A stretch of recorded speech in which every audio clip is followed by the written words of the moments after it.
¿Cómo están? Uno de los daños colaterales menos explorados de la pandemia y de la cuarentena y de todo lo que nos cambió la vida también tiene que ver con lo sanitario, pero desde el punto de vista de la salud mental. Pensamos en la post-pandemia, pensamos en lo que viene después y tenemos entre tantas dudas cómo vamos a estar equilibrados y cómo vamos a estar adaptados y cuál es el daño psicológico, anímico que nos habrá dejado esta situación tan extraordinaria y tan única en nuestras vidas desde el punto de vista por lo menos generacional. Se habla de estrés, se habla de angustia, se habla de depresión, se habla de fobias y de otros trastornos que nos afectan en lo social, en lo familiar, en lo laboral, en lo vecinal y desde luego también en lo político. Y hay que preguntarse, y me lo vengo preguntando con bastante énfasis últimamente, ¿cómo estará afectando esto a la dirigencia, que se la ve estresada, que se la ve ansiosa, que se la ve fácilmente ofuscable, enojada? Esta es la semana en que dejó de funcionar el triunvirato como modo de comunicar el presidente de la Nación, el jefe de gobierno porteño, el gobernador de la provincia de Buenos Aires, las próximas medidas. Ahora las cosas se empiezan a comunicar por separado y eso debería ser raro que unifique los discursos si los discursos se dan por separado. ¿Cuánto afecta una dirigencia política estresada a una sociedad estresada? Hablemos con los que saben. Después nos vemos. Bueno, gracias Gustavo González por meter las patas en el barro, esto se llama En el barro. Gustavo González, para quienes no es familiar, la cara de él es psicólogo, dirige el Observatorio de Psicología Social Aplicada de la Facultad de Psicología de la UBA, de la Universidad de Buenos Aires. Y esa es la primera pregunta para quienes no te conocen, Gustavo. ¿Qué es el observatorio que cobró bastante protagonismo siguiendo los temas que afectan a nuestra sociedad durante la pandemia, con varios informes? Pero qué es el observatorio particularmente? Bueno, mira, yo soy profesor titular de una cátedra en la facultad hace 33 años. Y creo que debe ser 27, que siempre les decía a las distintas autoridades de la facultad que teníamos que, casi como una responsabilidad social desde la facultad de Psicología de la UBA, tener un observatorio que estudie todas las problemáticas psicosociales y que transmita a la sociedad todo el conocimiento, que lo vuelque, todo el conocimiento teniendo en cuenta la cantidad de recursos humanos espectaculares que hay en la facultad. Pero bueno, por esas cosas de la vida, pasaron casi 20 años de esta asignatura pendiente, y yo soy un hombre insistente, insistí, las autoridades fueron cambiando, y finalmente, el año pasado, principio del 2019, con el nuevo decano, que es Jorge Viglieri, estábamos totalmente alineados con esta idea de crear un observatorio que tenga como fin esto que te estaba diciendo antes, el relevamiento de todo lo que sea problemática, pero no solamente de salud mental, sino problemáticas sociales en general. Y por eso esto de psicología social aplicada. Claro. Bueno, el observatorio nació en septiembre del año pasado. Comenzamos a hacer una serie de estudios más de corte académico para ayudando a distintos equipos de investigación, tanto de UBASIT, que es nuestro propio sistema de investigación, muy similar al CONICET, como también para equipos de CONICET y para los equipos de las cátedras. Y estos primeros estudios, más que nada, tuvieron fines de publicar papers.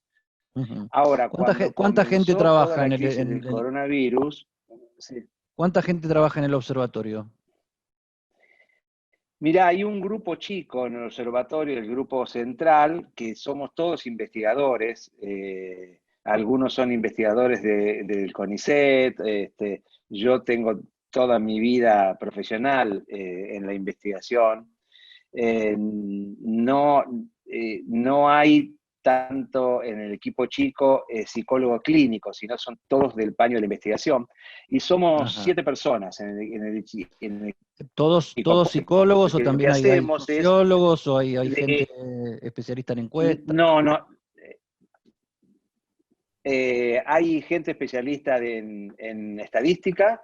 Yo soy, si vos me decís, bueno, definite más, he pasado por tantas áreas interdisciplinarias que al final me defino más que como psicólogo o metodólogo. Mi especialidad es más, dicto cursos de doctorado y de maestría en metodología de la investigación.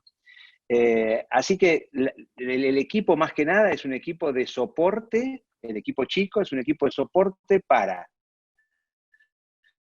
orientar metodológicamente y técnicamente para poder acceder a muestras masivas en las investigaciones que así lo requieran, a distintos equipos que llegan desde las cátedras, desde CONICET o desde UBASIT.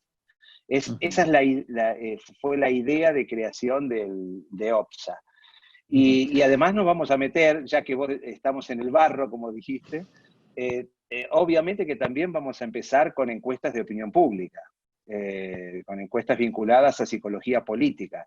De hecho, el actual decano es titular de la materia de psicología política. Es decir, no tiene un corte tan típico como en Argentina, que es el perfil psicoanalítico, sino que somos más gente de investigación Total- básica y de investigación en opinión pública. Totalmente.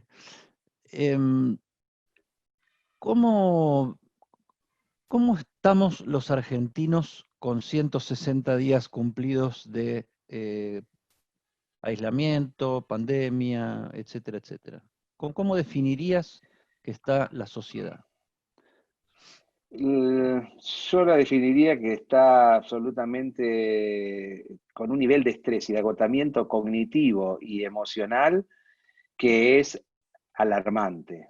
Eh, Nosotros empezamos a realizar estudios del impacto en la salud mental que estaba teniendo pandemia más confinamiento.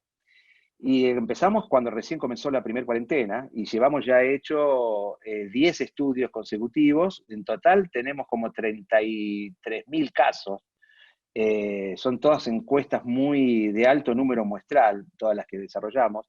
Y ahí estamos midiendo la evolución, lo que nosotros llamamos la curva de salud mental, tanto que hoy se habla de curvas a partir de la crisis del coronavirus. Bueno, nuestra curva de salud mental lo que indica es que en los primeros 60 días, todo lo que se llaman emociones negativas vinculadas al malestar psicológico, crecieron mucho, crecieron con una pendiente muy pronunciada. Esto es incertidumbre, preocupación, ansiedad, angustia, depresión, pérdida de sentido de la vida.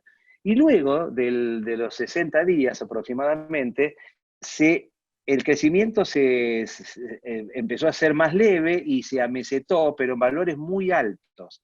Entonces, pasaba el tiempo y seguían allá arriba. Es decir, nosotros, si seguimos con la analogía de la curva sanitaria, podríamos decir, llegamos al pico, pero lamentablemente nos quedamos en el pico. Es decir, Ajá. no hay todavía ningún indicador que nos permita predecir de que esto vaya a bajar. Y el tiempo jugó y sigue jugando muy en contra. Cuanto más tiempo estén los estresores presentes, nosotros llamamos estresores a todo el conjunto de estímulos negativos que trajo la pandemia, porque, a ver, de manera muy Sí, vos acá, resumida, como yo... vos acá tenés una enfermedad desconocida que genera una relación con ella. Después me dirás vos qué tipo de relación. El aislamiento como modo poco común, extraordinario absolutamente para proceder. Una resultante económica muy complicada. Un brote de inseguridad muy grande, una vez que pasada la primera etapa. Es más, el último trabajo que yo vi del observatorio tiene que ver con la seguridad y la inseguridad. pero ahí solo ahí tenés 4 patas de una meseta, de una mesa tremenda, ¿no? Que te vuelve loco. Bueno, justamente nosotros lo que estamos totalmente en línea con esto último que describiste. Nosotros decimos que por sobre la tragedia sanitaria, inédita, de una profundidad muy grande, generadora de mucha incertidumbre, por sobre la tragedia sanitaria se montó una tragedia psicosocioeconómica. Y esa es la cuestión que yo creo que es más fundamental para entender el impacto en salud mental. Porque el confinamiento per se, por sí mismo, obviamente que trae dificultades, y además porque la humanidad, para no hablar solo de los argentinos, esto está afectando a 3/4 partes de la humanidad en pleno siglo XXI, que fue el siglo de la movilidad, de disfrutar del tiempo de ocio, de cuánta gente pasaba más de 6 horas en su casa, en el mundo. No estamos preparados para que los gobiernos respectivos nos dijeran, bueno, ok, ahora hay que cuidarse, que está bien, el mensaje primariamente estuvo bien, hay que cuidarse, todos se quedan en su casa, no se puede trabajar.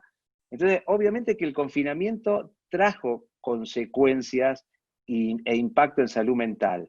Pero a nuestro juicio, todo lo que siempre analizamos con el equipo, no es el principal factor del deterioro del malestar psicológico, sino que ese confinamiento lo que trajo aparejado es un poco lo que vos describías, que es las consecuencias a nivel de trabajo, las consecuencias a nivel económico en general, la pérdida justamente por estas consecuencias más vinculadas con lo económico, la pérdida de los proyectos de vida de la gente, el poner en el freezer los proyectos de vida o directamente pensar que no se iban a poder cumplir. Entonces, eso es lo que a nuestro juicio más estresa. No es el confinamiento me puede traer en mi metro cuadrado, me puede traer problemas relacionales, puede estar afectando Eso te al vínculo de... eso te iba a plantear, porque pueden un minuto. haberse planteado cosas de violencia, o cosas de hastío, o cosas de disfunciones sexuales, o algunas de estas cuestiones que se Sí, producen cuando hay una convivencia extraordinariamente prolongada, ¿no? totalmente, pero ahora contesto eso, pero déjame terminar ese concepto que estaba desarrollando. Ese confinamiento nos trae entonces, sí, esto es lo que te tengo que contestar ahora, que son las relaciones más, los vínculos más fuertes, las relaciones más directas, interpersonales, familiares, y está obviamente distorsionado por estar encerrados 24/7. Pero el problema básico, nosotros lo vemos qué ocurre desde el confinamiento, cuando desde ese confinamiento estamos viendo por una ventanita, que en general es la que nos proporcionan todos los medios de comunicación, estamos viendo que en el afuera el mundo se derrumba. Ese es el principal estresor, lo que estamos viendo desde nuestro confinamiento a través de lo que está ocurriendo afuera. Y el mundo que nos espera cuando finalmente el confinamiento termine, estemos en la etapa de post-pandemia y el mundo ya no es el mismo Sí. que teníamos antes. Sí, Y eso es lo que principalmente... es como ir en el Titanic, ver venir el iceberg y no poder hacer nada. Exactamente, porque si esto, pensemos en un experimento imaginario, como nos gusta muchas veces hacer a los investigadores cognitivos, un experimento social imaginario, nos encierran a toda la humanidad, pero el mundo sigue igual, es inalterado en el afuera. Bueno, sufriríamos al estilo Gran Hermano, pero cuando salimos, y además estamos sabiendo que cuando salimos nos vamos a encontrar con el mundo de siempre. Entonces el impacto ahí no hubiese sido tan grande, pero el problema es que el mundo externo se derrumbó. Y entonces, ¿y qué vamos a hacer entonces cuando salgamos de este confinamiento? Entonces ahí tenés una principal fuente. Pero ahora vuelvo a lo que me preguntaste. ¿Qué pasa en cuanto a las alteraciones que provoca el mismo confinamiento? Mira, yo creo que este tipo de crisis tan profunda y tan extraña que nos hace estar encerrados 24/7, lo que hace es ponerle una lupa, exagerando lo que hay previamente a la crisis, una lupa a las relaciones sociales, a las relaciones familiares. Ejemplo, una pareja que de repente estaba en crisis o que no estaba en armonía, que venía con algunos planteamientos como pareja o como ya sea en el seno de una familia o como pareja sin hijos, pero que venía mal y tienen que estar encerrados 24/7, esa pareja estalla, esa pareja exacerba todos los problemas que tenía. Ahora, una pareja en el otro extremo, o una familia en general, que estaba en un periodo de armonía, que estaba con mucho amor, con lazos fuertes, con yo te banco, vos me bancás, esta tragedia los une más, es más probable que los una más. Es decir, que las crisis de este tipo generan una amplificación de las tendencias que preexistían antes de la crisis. Entonces, desde ese punto de vista, yo creo que es muy difícil una generalización O en sea, cuanto a que... se proyectan desde aquella, ahora le llamamos normalidad. Yo creo que la normalidad, por lo menos en la Argentina, no existió nunca. Pero Sí. se Tenemos una proyectan normalidad desde a la Argentina. anormal, una normalidad anormal. Ah, Se proyectan desde aquella normalidad, desde las vivencias y la acumulación de experiencias y relaciones de aquella normalidad. claro, porque incluso vos fijate, hay algunos datos que nosotros hemos recogido en algunos de los estudios en donde enfatizábamos estas cuestiones de relaciones interpersonales, familiares. Eh, Cuando le preguntábamos sobre los aspectos positivos, si esta crisis les había dejado alguna experiencia en positivo, si podían rescatar algo de tanta malaria psicosocioeconómica que estábamos viviendo, y la gente nos decía, en pregunta abierta, nos decía unidad, familia, amor, solidaridad, compañerismo. Es decir, hay un sector que rescató esos muy buenos valores humanos, en donde empezaron hay mucha gente que también decía, bueno, me di cuenta quiénes son mis verdaderos amigos y quiénes eran los más Ajá. superficiales, se estrecharon algunos lazos en el sentido de solidaridad y ayuda y de compañerismo. Entonces, me parece que mucha gente pudo rescatar, creo que Ujú. no, obviamente no toda, y es difícil de generalizar, pero pudo rescatar cosas eh, Sí. de Sí, autoconocimiento, de fue reflexión en una, donde uno estaba. hasta acá fue una situación muy reveladora, ¿no? Vos como investigador, ¿cómo lo ves esto? Porque muy reveladora de muchas cosas que ya éramos y muchas cosas que no veíamos porque no las sabíamos o porque no les prestábamos atención o porque las habíamos descuidado y de tanto descuidarlas, qué sé yo, todo esto empezó recuperando el sistema de salud, porque no teníamos un sistema de salud apto para enfrentarnos a una situación así, algo que fue un ejemplo de la Argentina hacia el mundo, y lo sigue siendo en cierta manera. Pero vos como investigador, ¿qué sentís que destapó, reveló y explicitó esta situación de lo que verdaderamente somos? Sí, bueno, y en ese, creo que varias cosas, y en ese destape, en realidad también lo podemos ver con la metáfora de la lupa, ¿no? Como que amplificó qué problemas estamos teniendo. Punto uno, educación. El hecho de ir a la modalidad a distancia de enseñanza, al school office, al school home, lo que ha mostrado es la terrible desigualdad en la inclusión digital, en la inclusión informática de las familias en Argentina, y cómo esa desigualdad finalmente está tocando un tema que es nuclear para cualquier sociedad que quiera tener dignidad en el desarrollo, que es la educación. O sea, ahora incluso se está planteando en estos últimos 2 días este conflicto entre capital y nación, en donde Capital dice, bueno, hay 6.500 chicos que han quedado afuera y los tenemos que ir a buscar, porque no han podido incluirse en esta modalidad y están quedando absolutamente relegados. Y la lucha por ahí mezquina, ¿no?, de la política, en donde Nación, poniendo algunos argumentos técnicos de protocolos, le dice que no, porque implicaría volver a clase. No es volver a clase, es atender a una necesidad vinculada con que está muy asociada a la desigualdad. Y estamos hablando incluso de desigualdad en Capital Federal, que no es, si nos vamos al Sí, interior del sí, interior, vamos a tener yo, terribles desigualdades. lo puse como ejemplo de análisis que estuve haciendo en esta semana, porque hago columnas y esas cosas, que es muy significativo este tema en la ciudad de Buenos Aires, ¿no? Porque es la ciudad más rica del país, lejos, y si vos tenés acá 6.500 pibes fugados del sistema por falta de conectividad y tecnología, en una época donde sin tecnología y sin conectividad no existís, si lo que no Claro. existe es la juventud y los pibes, ¿de qué futuro hablamos cuando hablamos de futuro?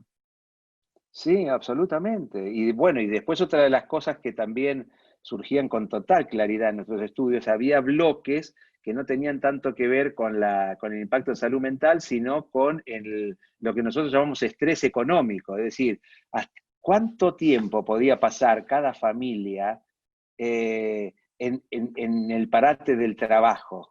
Y ahí también se veía tremendas desigualdades. Las clases altas y medias altas tenían un aguante, un estrés económico muy inferior, podían aguantar hasta 4 o 5 meses en este parate y en este confinamiento. Ahora las familias de clases media baja y baja podían aguantar 15 días.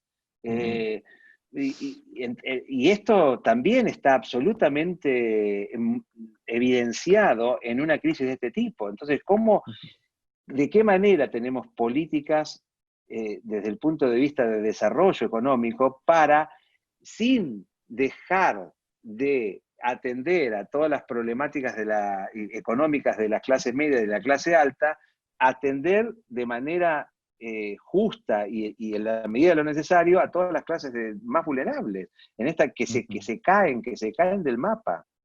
Ujú.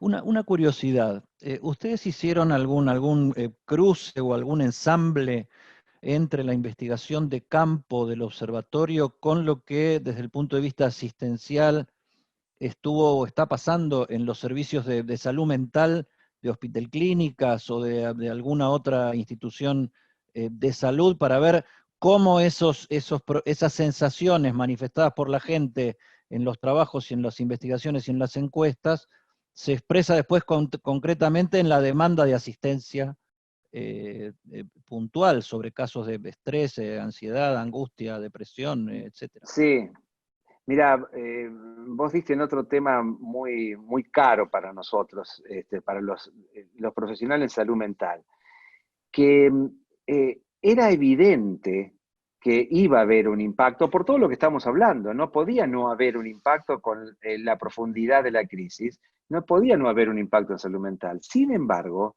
y además esto estaba también mostrado en lo que estaba ocurriendo en los países del primer mundo, especialmente en Europa, que adelantaba, era como mirar el futuro, adelantaba lo que iba a ocurrir luego acá. Y allá también, en muchos estudios, se estaba hablando del impacto fuerte en salud mental. ¿Y cuál fue la paradoja acá? Que los consultorios de los psicólogos, de los psiquiatras, de todos los profesionales de salud mental, estuvieron cerrados. Eh, Hubo una subestimación total de parte de los gobiernos, lo digo en plural porque no es solamente el gobierno nacional, también fue el de la provincia, el de capital. Hubo una total subestimación al impacto en salud mental, como que, bueno, aquí no ha pasado nada. Entonces, en realidad no hubo mucha demanda, así como cayó la demanda de los oncólogos y de los oftalmólogos y de Sí. los odontólogos, tampoco hubo mucha demanda porque en realidad También en salud mental. eh, Bueno, yo eh, tengo referencia y- directa del servicio en el Hospital Posadas, por ejemplo, que es un hospital nacional, lo conoce todo el mundo, y que está en una zona bastante de riesgo, sí, digamos, porque sí. tiene barrios populares muy pegados, y hubo una actividad bastante intensa. Al principio con mucha confusión de cómo atender y cómo trabajar, pero después se fue estabilizando y tuvieron mucha demanda de atención. Bueno, nosotros en la Facultad de Psicología, al ver que no éramos considerados trabajadores esenciales y entonces los psicólogos no podían atender, la Facultad de Psicología abrió un servicio de atención gratuita online a los 70 días de empezar la cuarentena. Sí. Y de eso sí tenemos muchos datos, porque el servicio de atención gratuita para todo abierto, no solamente para AMBA, sino es un servicio online, pueden recurrir a él desde todo el país, ha tenido mucha demanda, y lo que hemos observado ahí en cuanto a los motivos de llamado es esto, es lo que aparecía en nuestros informes. Ansiedad incontrolable, angustia, depresión. Y lo que pasa es que la atención online es un pequeño parche, no se puede, no se Sí, puede no es lo pensar mismo. en un abordaje integral. Y entonces, por lo menos quisimos paliar la situación para tratar de mitigar y ayudar a toda la gente que se acercaba. Pero a su vez, no sé si vos lo habrás visto, nuestro decano apareció mucho en los medios reclamando, y es más, pidiendo formalmente a Cafiero y al jefe de la ciudad, pidiendo formalmente que permitieran abrir los consultorios, porque la situación a nivel de salud mental era grave. Ahora Capital ya, por suerte, permitió abrir. Provincia, por ejemplo, no. Entonces estamos en una verdadera paradoja respecto de Ujú, lo que está pensando el gobierno como política en salud mental. ujú.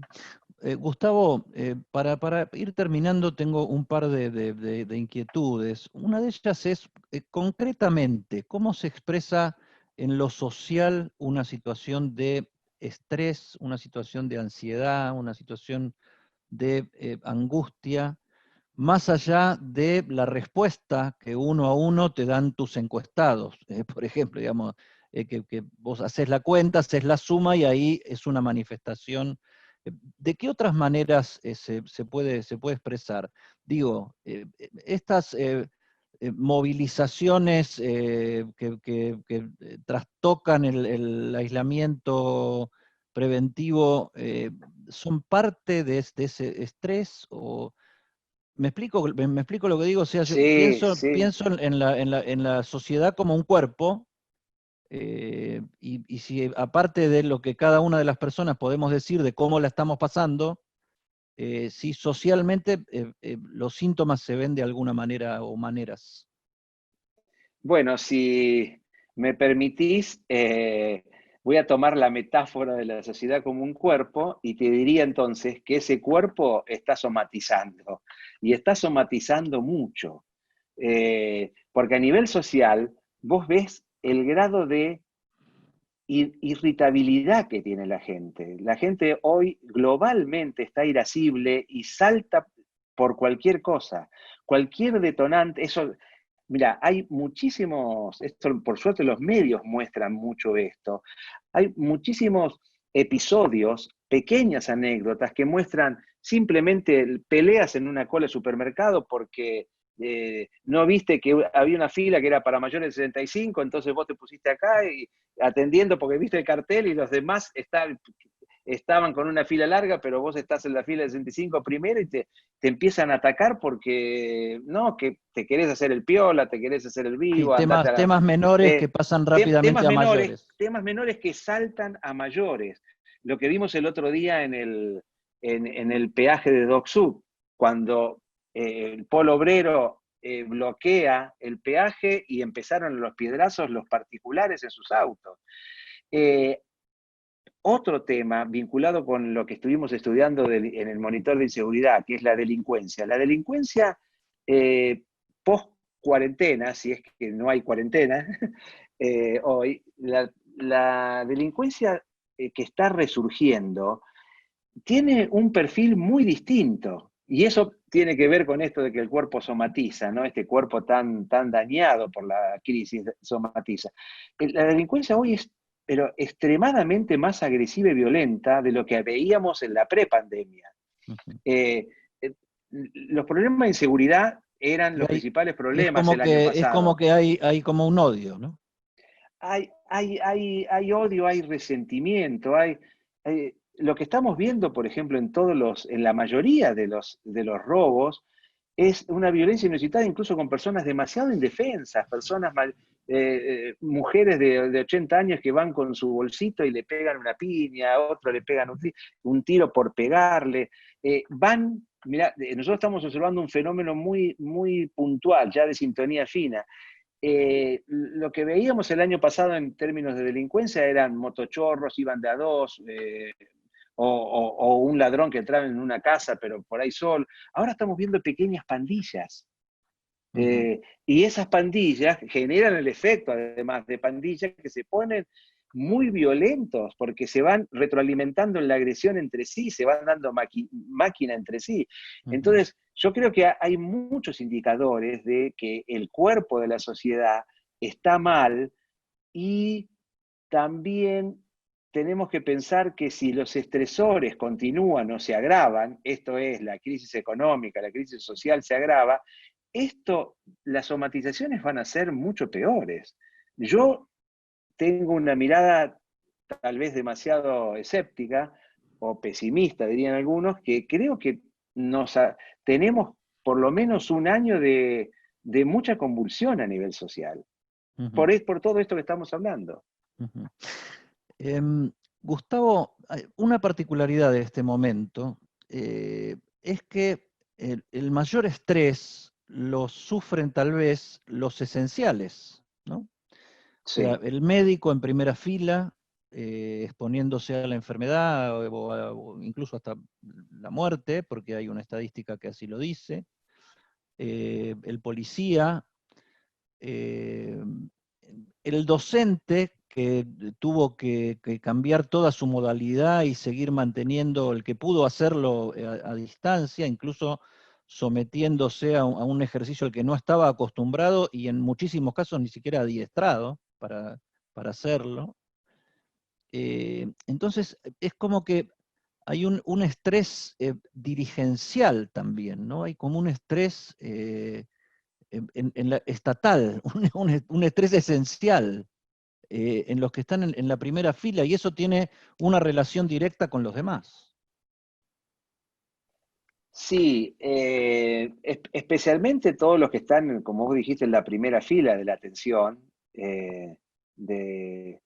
especialmente todos los que están en terapia intensiva, además, están sufriendo, y esto lo han mostrado también varios estudios, uno de INECO, además de otros estudios, creo que hay otro de CONICET, están mostrando que están con lo que se llama burnout, que es la cabeza quemada, ¿sí? El cerebro quemado.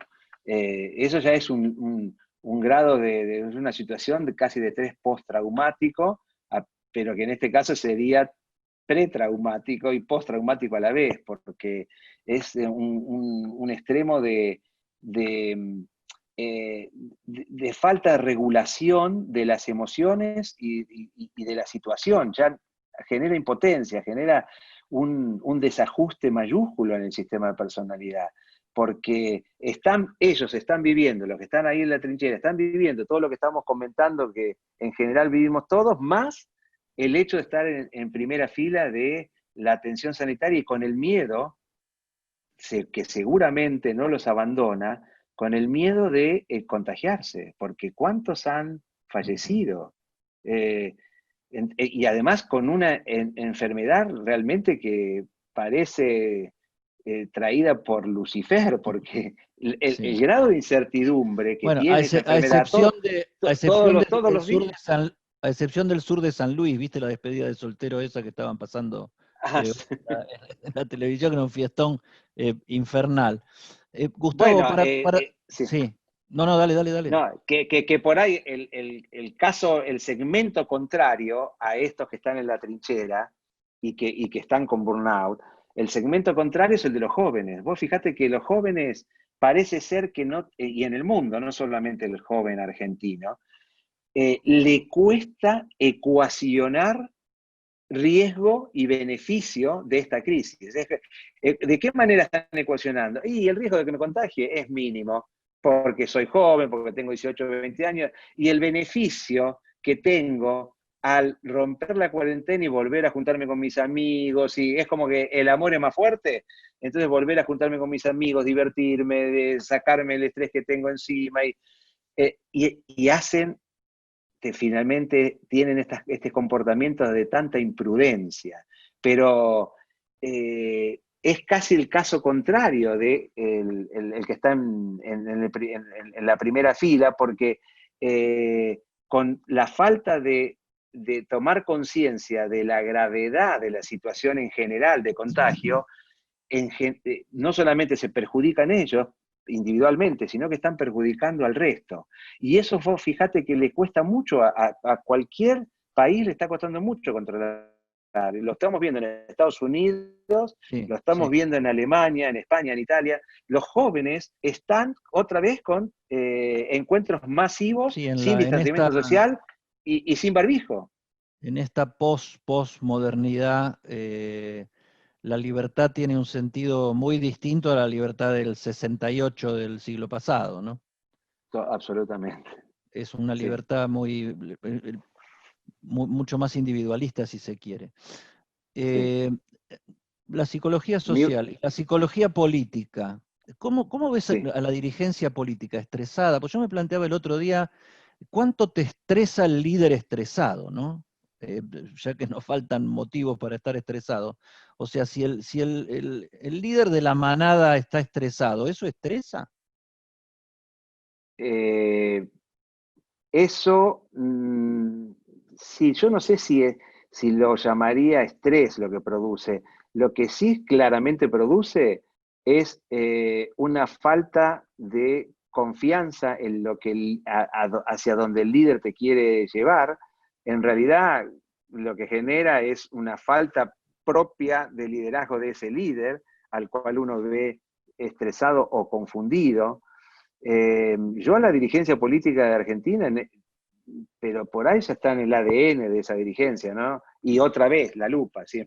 Y esta crisis ha exacerbado esa percepción. La veo totalmente desorientada y de no saber a dónde ir en casi ningún plano.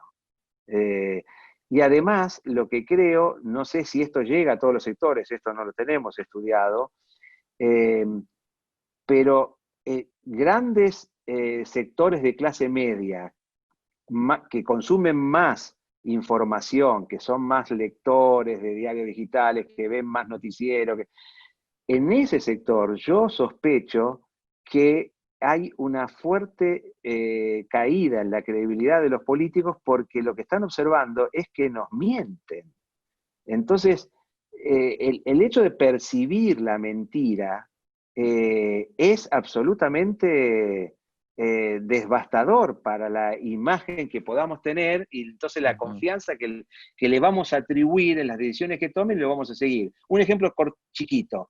Cuando Fernández llama a la cuarentena en 19 de marzo, y viendo todo lo que estaba ocurriendo en el primer mundo, vos fijate que, y eso sí lo tenemos medido, hubo un espíritu de cuerpo en toda la sociedad, hubo una mística de vamos a derrotar al virus, y vamos todos juntos, y vamos unidos, y vamos detrás de el líder, que es nuestro presidente, que nos está convocando preventivamente a Sí, cuidarnos. el 80, líder, el triunvirato, el resto de los gobernadores y los médicos atendiéndonos en vivo y en directo, ¿no? Exactamente, es como que teníamos a la Legión de los Fantásticos con mucha visión Todos de de nuestro grandes, lado.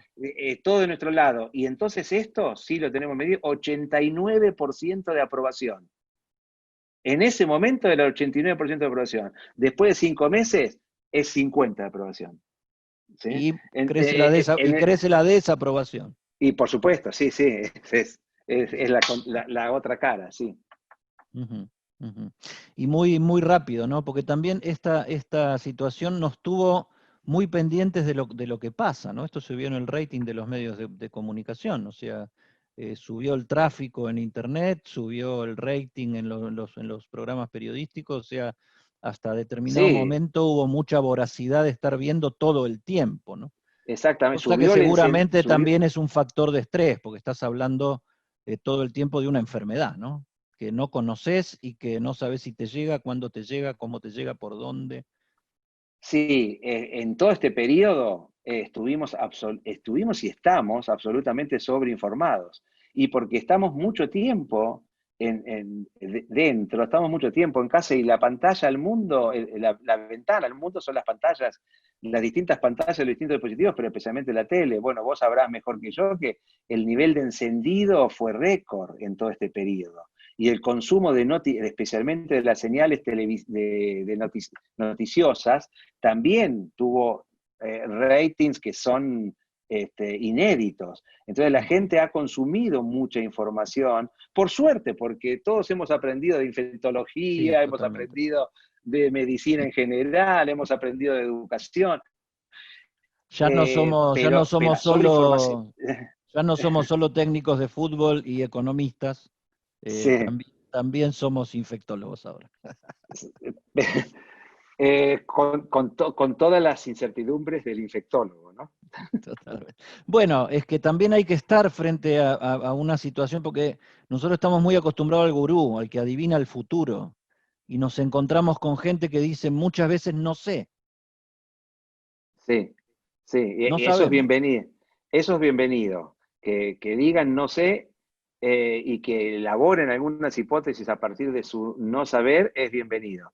Ahora, lo que no es bienvenido es cuando empiezan, pero ya no son los profesionales de la medicina, sino que son los políticos que hacen una interpretación de lo que le dicen los científicos y entonces empiezan a decir, bueno, el pico viene en abril, no, el pico llega en junio, el pico llega en agosto, ahora en septiembre. Sí, sí, Entonces, sí, jugar a entonces la...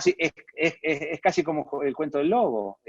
Y eso sí, lo que hace es que le perdamos importancia y minimicemos que finalmente vamos a estar en algo grave. Vos fíjate que acá hay algo curioso también.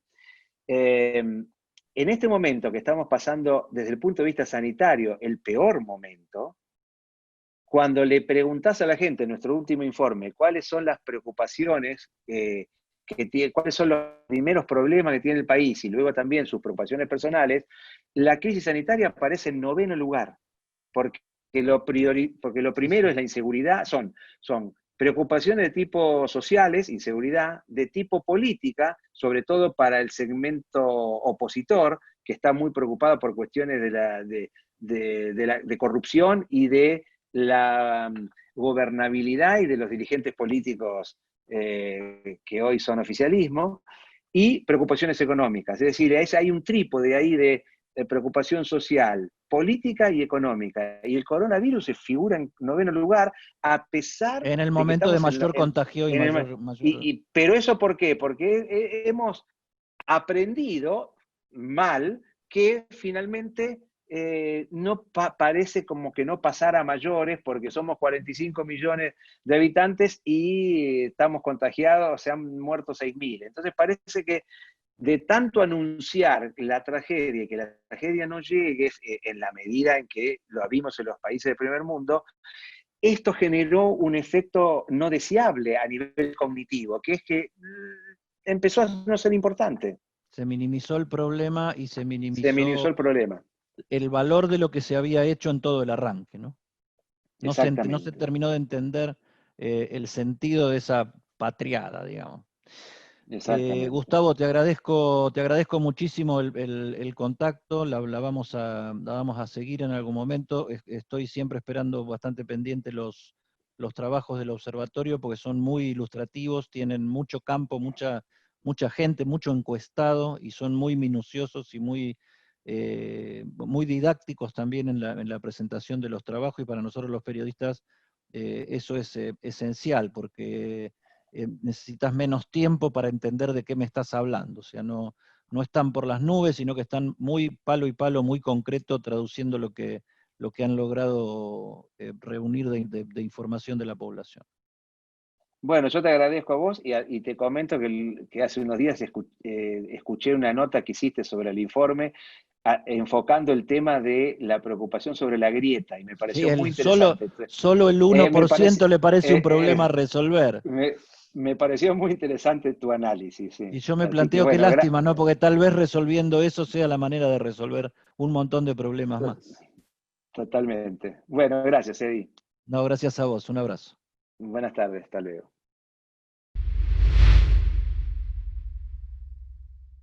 Y así es, vamos de nuevo, próxima escala 20 de septiembre y habrá que ver cómo sigue esto porque el AMBA parece que está un poco equilibrado pero demasiado arriba y el resto del país que parecía que había superado está volviendo todo para atrás porque bueno, este es un virus que circula entre las personas y si las personas circulan llevan el virus y la gente se contagia y hasta que no haya una vacuna, ¿qué va a hacer muchachos? No se puede hacer otra cosa.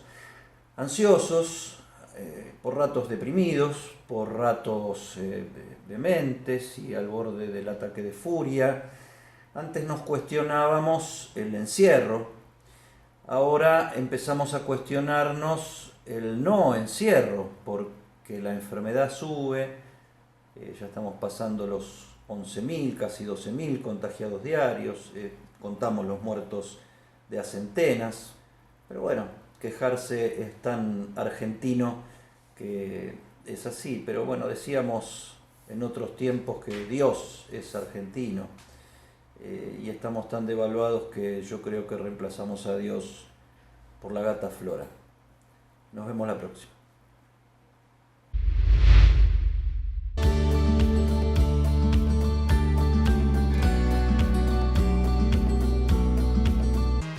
Conoce los canales alternativos de Banco Provincia y realiza tus operaciones de forma rápida y segura desde donde estés. Banca Internet Provincia VIP, VIP Móvil, cajeros automáticos, Extra Cash, punto efectivo y cuenta DNI. Conoce más en bancoprovincia.com.ar. Si tuviste COVID-19, podés ayudar a salvar vidas. Dona tu plasma. Legislatura de la Ciudad Autónoma de Buenos Aires. El Plan Detectar está llegando a cada barrio de la ciudad. Estamos haciendo una búsqueda activa de nuevos casos para identificarlos y resguardarlos.